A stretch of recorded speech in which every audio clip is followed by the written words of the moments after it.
కార్తీక పురాణం మొదటి అధ్యాయం 22/10/2025 బుధవారం. మూలం స్కాంద పురాణాంతర్గత వశిష్ఠ ప్రోక్త కార్తీక మహత్యం. మొదటి అధ్యాయం.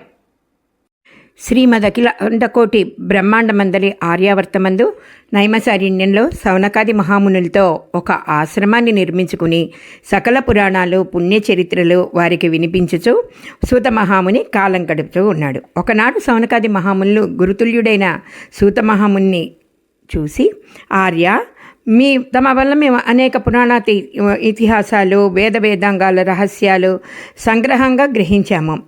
కార్తీక మాస మహత్యాన్ని కూడా మాకు వివరించి దాని ఫలితాన్ని కూడా చెప్పమని కోరుచున్నాము. కాను తమరు ఆ వ్రతాన్ని వివరించండి అని కోరారు. అంతా ఆ సూత మహాముని, ఓ ముని పుంగవులారా, ఒకప్పుడు ఇదే కోరికను నారదుడు సృష్టికర్త అయిన బ్రహ్మను కోరుకోగా బ్రహ్మదేవుడు అతడికి విష్ణుమూర్తి లక్ష్మీదేవికి సాంబశివుడు పార్వతీదేవికి తెలియచేసిన విధంగా ఆ గాథను వినిపిస్తాను, వినమని చెప్పారు. అట్టి పురాణ కథను నీకు తెలియచేస్తున్నాను.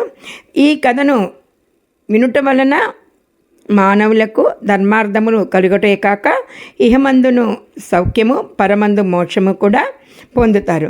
కావున శ్రద్ధగా ఆలకించమని ఇట్లా చెప్పాడనమాట. పూర్వం ఒకనొకనాడు పార్వతీ పరమేశ్వరులు గగనంలో విహరిస్తూ ఉండగా పార్వతీదేవి, ప్రాణేశ్వర, సకల ఐశ్వర్యములు కలుగచేయనట్టుది, సకల మానవులు వర్ణభేదములు లేక ఆచరించతగింది, శాస్త్ర సమ్మతమైనది, సూర్యచంద్రులు ఉన్నంత వరకు ఆచరించేది అయిన ఒక వ్రతాన్ని వివరించండి అని కోరగానే అంతటా మహాశివుడు మందహాసం చేసి, దేవి, నీవు అడుగుతున్న దానిని ఒక వ్రతము, ఇది స్కాంద పురాణంలో చెప్పబడి ఉంది. దానిని ఇప్పుడు వశిష్ఠ మహాముని మిథిలాధీశుడైన జనక మహారాజు గారికి వివరిస్తున్నాడు. చూడు ఆ మిథిలా నగరం వైపు అని మిథిలా నగరపు దిశగా చూపించాడు. అక్కడ ఏం జరుగుతుందంటే, మిథిలా నగరంలో వశిష్ఠ మహాముని రాకను జనక మహారాజు సంతసించి ఆర్ఘ్యపాద్యాదులిచ్చి సత్కారం చేసి కాళ్ళు కడిగి ఆ జలాన్ని శిరస్సుపై చల్లుకుని, మహాయోగి, తమరి రాకకు కారణమేంటో వివరించండి అని అడిగాడన్నమాట. అప్పుడు నా శరీరం, అసలు దేశము అన్నీ కూడాను పులకించిపోతున్నాయి తమరి రాకకి. మీ అంత పవిత్రమైన మూర్తులు మా దేశానికి రావటమే గొప్ప. మీరు అసలు ఎందుకు వచ్చారో సెలవేయండి అన్నాడు. అప్పుడు ఆయన వశిష్ఠ మహాముని జనక మహారాజు గారికి ఇలా చెప్పారు, నేను ఒక మహాయజ్ఞం చేయటానికి తలపెట్టాను. దానికి కావలసిన అంగబలము అర్ధబలము నిన్నడిగి తీసుకుని వెళ్దామని నిశ్చయించుకుని వచ్చాను అని చెప్పాడు. అలా చెప్పంగానే మహారాజు గారు ఎంతో ఆనందంగా, వెంటనే ఇస్తాను, స్వీకరించండి, మీరు ఏది కోరితే అది నేను ఇచ్చేస్తాను. మీరు ఒకసారి, నాకు చిన్న కోరిక ఉంది, అదేంటంటే చిరకాలం నుంచి ఉంది, ఏదో మిమ్మల్ని చూడంగానే అడగాలనుకునే సందేహం కాదు, నాకు ఒక సందేహం వచ్చింది. అదేంటంటేను, చాలామంది దైవకులను అడిగి సంశయం తీర్చుకోదలిచాను, కానీ నా అదృష్టం కొద్దీ ఇవాళ మీరు వచ్చారు కాబట్టి నాకు ఈ అవకాశం దొరికింది. గురురత్న, సంవత్సరంలో గల మాసముల్లో కార్తీక మాసమే ఎందుకు అంత పవిత్రమైంది? ఆ కార్తీక మాసం గొప్పతనం ఏంటి? నాకు ఈ సంశయం చాలా కాలం నుంచి వచ్చింది. కావున తాము ఆ కార్తీక మహత్యం గురించి నాకు వివరించండి అని ప్రార్థించాడు జనక మహారాజు. అప్పుడు వశిష్ఠ మహాముని చిరునవ్వు నవ్వి, రాజా, తప్పక నీ సంశయాన్ని నేను చెప్తాను, తీరుస్తాను.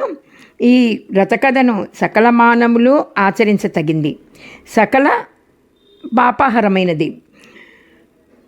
కాబట్టి ఈ కార్తీక మాసంలో హరిహర స్వరూపం, అంటే హరిని పూజిస్తారు, హరుణ్ణి, శివకేశవులు భేదం లేదు. ఈ మాసం యందు వ్రతం యొక్క ఫలమును చెప్తాను, కాబట్టి నువ్వు శ్రద్ధగా విను. ఎందుకంటే ఒకప్పుడు రాజుగారికి చెప్పారే అనుకోండి, అది ప్రజల్లోకి తొందరగా వెళ్ళిపోతుంది. ప్రజలందరూ కూడాను రాజుగారు చెప్పింది ఆచరిస్తారనమాట. ఈ కార్తీక మాసము హరిహర స్వరూపము. ఈ మాసము అందా కూడాను వ్రతము యొక్క ఫలమంతా చెప్పనలవి కాదు అసలు. అది ఈ వాసమంతా కూడా ఈ పూజలు చేయాలి. వినుటకి కూడా ఆనందదాయకంగా ఉంటుంది. అంతేకాక వినినంత మాత్రానే ఎట్టి నరక బాధలు లేక మానవులందరూ కూడాను ఫలితాన్ని ఇహలోకంలో సౌఖ్యము, పరలోకంలో మోక్షాన్ని పొందుతారు. నీబోటి సజ్జనులు ఈ కథను గురించి తెలుసుకోవటమే ఉత్తమమైంది. శ్రద్ధగా ఆలకింపమని ఇట్లా చెప్పసాగను. ఓ మిథిలాధీశ్వర, జనక మహారాజా, ఏ మానవుడైనా ఏ వయసు వాడైనా ఉచ్చ నీచ అనే భేదం లేక కార్తీక మాసంలో సూర్యభగవానుడు తులారాశి యందు ఉండగా వేకోజమున లేచి కాలకృత్యాలు తీర్చుకుని స్నానమాచరించి దాన ధర్మాలను దేవతా పూజలను చేస్తాడో వానికి దాని వలన వచ్చే అగణిత పుణ్యముని లభిస్తుంది. అంతేకాకుండా కార్తీక మాస ప్రారంభమునే నుండే ఇట్లా చేయాలి. విష్ణు సహస్రనామార్చన, శివలింగార్చన ఆచరించాలి. ముందుగా కార్తీక మాసానికి అధిదేవత అయిన దామోదరుడికి నమస్కరించి, ఓ దామోదర, నేను చేయు కార్తీక వ్రతమునకు ఎట్టి ఆటంకాలు రానియకుండా నన్ను కాపాడు అని ధ్యానించి వ్రతాన్ని ప్రారంభించాలి. ఓ రాజా, ఈ వ్రతమును చేసే దినాలలో సూర్యోదయానికి ముందే లేచి కాలకృత్యాలు తీర్చుకుని నదికి పోయి స్నానం ఆచరించవలెను. గంగను, శ్రీమన్నారాయణ్ణి, పరమేశ్వరుణ్ణి, భైరవునికి నమస్కరించి సంకల్పం చెప్పుకొని మరలా నీట మునిగి సూర్యభగవానికి ఆర్ఘ్యపాదాదులని ఒనరించి పితృదేవతలకు క్రమప్రకారంగా తర్పణలను ఒనర్చి గట్టుపైన 3 దోసిళ్లతో నీళ్లను పోయవలెను.